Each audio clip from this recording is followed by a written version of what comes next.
আজিৰ সভাত আমাৰ মাজত উপস্থিত বিশ্বৰ সৰ্ববৃহৎ সৰ্বাধিক জনপ্ৰিয় নেতা আমাৰ সকলোৰে আদৰৰ মাননীয় প্ৰধানমন্ত্ৰী নৰেন্দ্ৰ মোদী ডাঙৰীয়া, অসমৰ সন্মানীয় ৰাজ্যপাল লক্ষ্মণ প্ৰসাদ আচাৰ্যজী ডাঙৰীয়া, সন্মানীয় কেন্দ্ৰীয় মন্ত্ৰী সৰ্বানন্দ সোণোৱাল ডাঙৰীয়া, আমাৰ মাজত উপস্থিত বিমল বৰা ডাঙৰীয়া, যোগেন মহান ডাঙৰীয়া, প্ৰশান্ত ফুকন ডাঙৰীয়া, ৰামেশ্বৰ তেলী ডাঙৰীয়া, সন্মানীয় বিধায়কসকল, আই মাতৃসকল আৰু যুৱক যুৱতী বন্ধু বান্ধৱীসকল, আজি আমাৰ বাবে এটা অত্যন্ত আনন্দ আৰু আৱেগৰ দিন।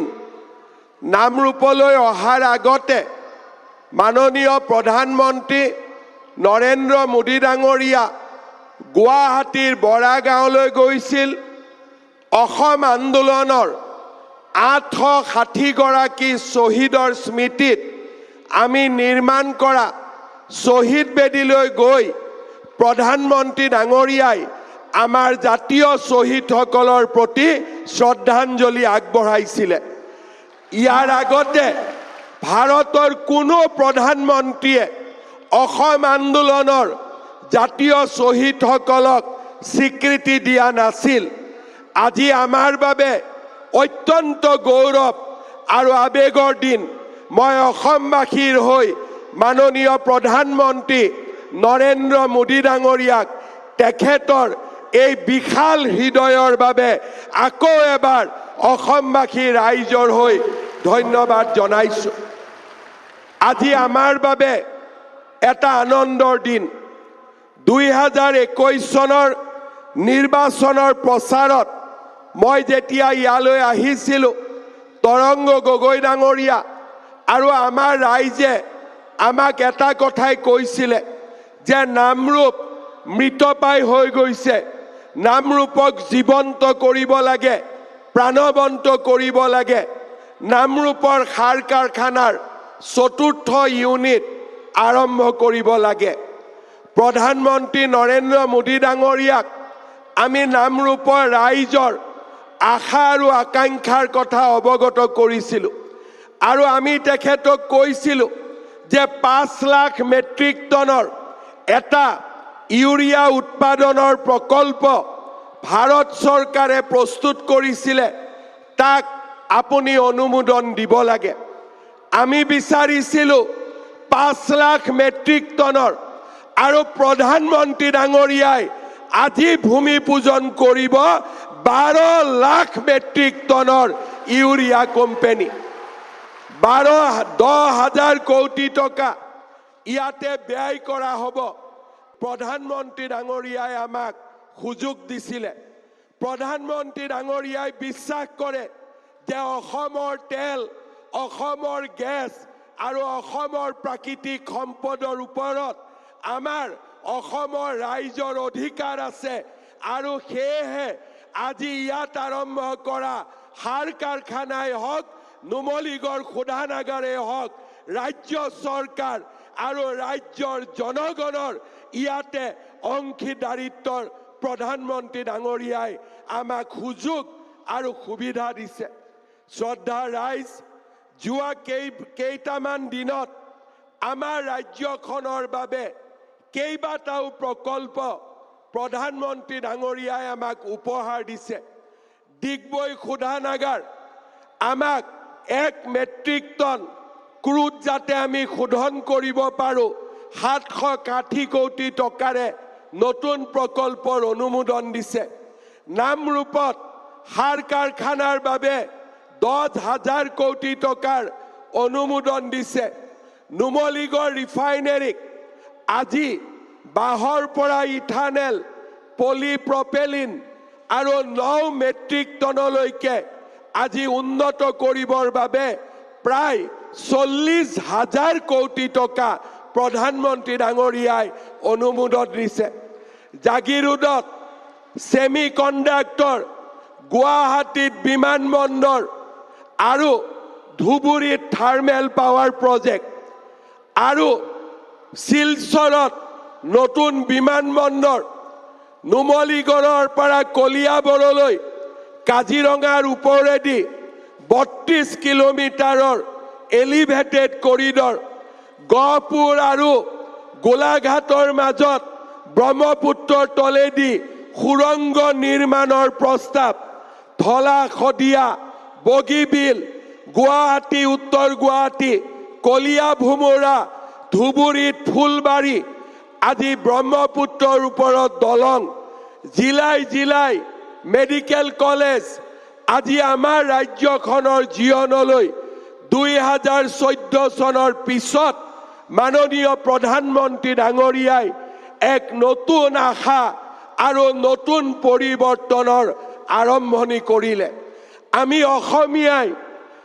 অসমীয়াই কেতিয়াও কল্পনা কৰা নাছিলো যে এজন প্ৰধানমন্ত্ৰীৰ কাৰ্যকালতে বগীবিলতো দলং হ'ব, ধলাতো দলং হ'ব, নামৰূপতো সাৰ কাৰখানা হ'ব, কলিয়া ভোমোৰাৰ ওপৰতো দলং হ'ব, জাগিৰোডত ছেমি কণ্ডাক্টৰ হ'ব, গুৱাহাটীত অত্যাধুনিক বিমানবন্দৰ হ'ব।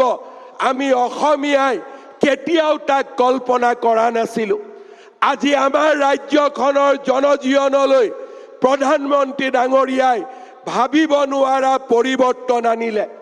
আজি আমি গৌৰৱেৰে সৈতে ক'ব পাৰো যে আমি অসম আজি ভাৰতবৰ্ষৰ ভিতৰতে 5খন সৰ্বশ্ৰেষ্ঠ ৰাজ্য হোৱাৰ দিশত আজি আমি গতি আৰম্ভ কৰিছো। এদিন আমি কৈছিলো যে অসমীয়াই যদি সুযোগ পায়, সুবিধা পায়, অসমীয়াই আকাশ চুব পাৰে।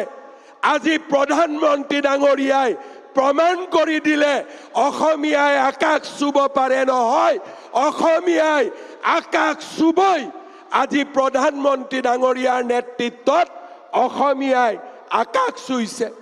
মোৰ এতিয়াও মনত আছে প্ৰধানমন্ত্ৰী ডাঙৰীয়াই কৈছিলে যে অসমৰ উন্নতি ইমান হ'ব লাগে, আমি এ ফৰ এপল বুলি নকম, এ ফৰ অসম বুলি আমি কম। আজি সেই দিন আজি আহি পৰিছে। আজি বিকাশৰ উৎসৱ, চাৰিওফালে বিকাশৰ উৎসৱ, জাতি মাটি ভেটি ৰক্ষাৰ অটল প্ৰতিজ্ঞা আৰু বিকাশৰ আনন্দ। এফালে বিকাশ, এফালে অস্তিত্ব ৰক্ষাৰ মহাৰণ।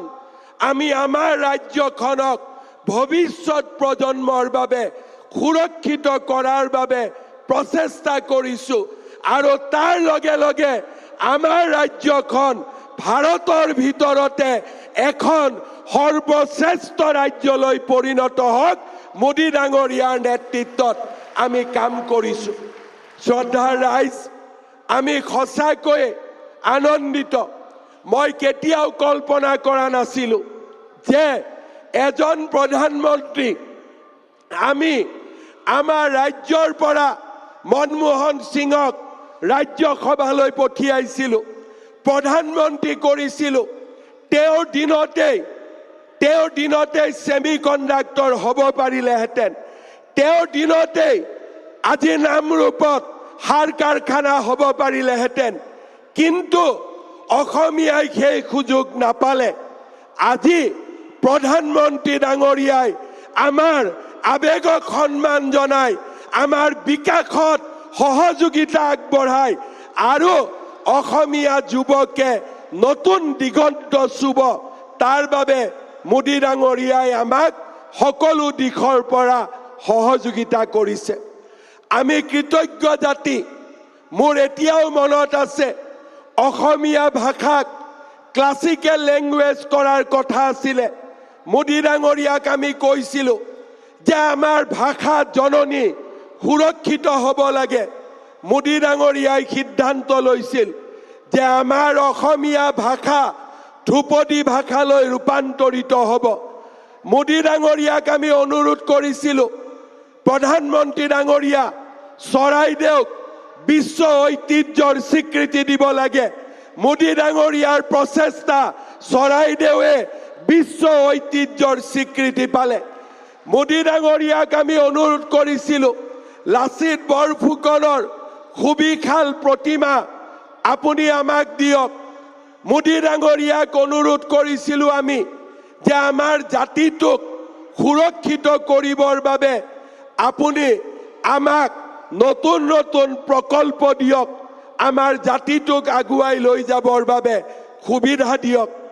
আজি ৰেলপথ, নেশ্যনেল হাইৱে, আজি উৰণ পথ আৰু এতিয়া পানীৰ তলেদি সুৰংগ, আমাৰ জাতিয়ে কেতিয়াও কল্পনা কৰিব নোৱাৰা প্ৰত্যেকটো কাম আজি মোদী ডাঙৰীয়াৰ নেতৃত্বত বাস্তৱত ৰূপায়িত হৈছে।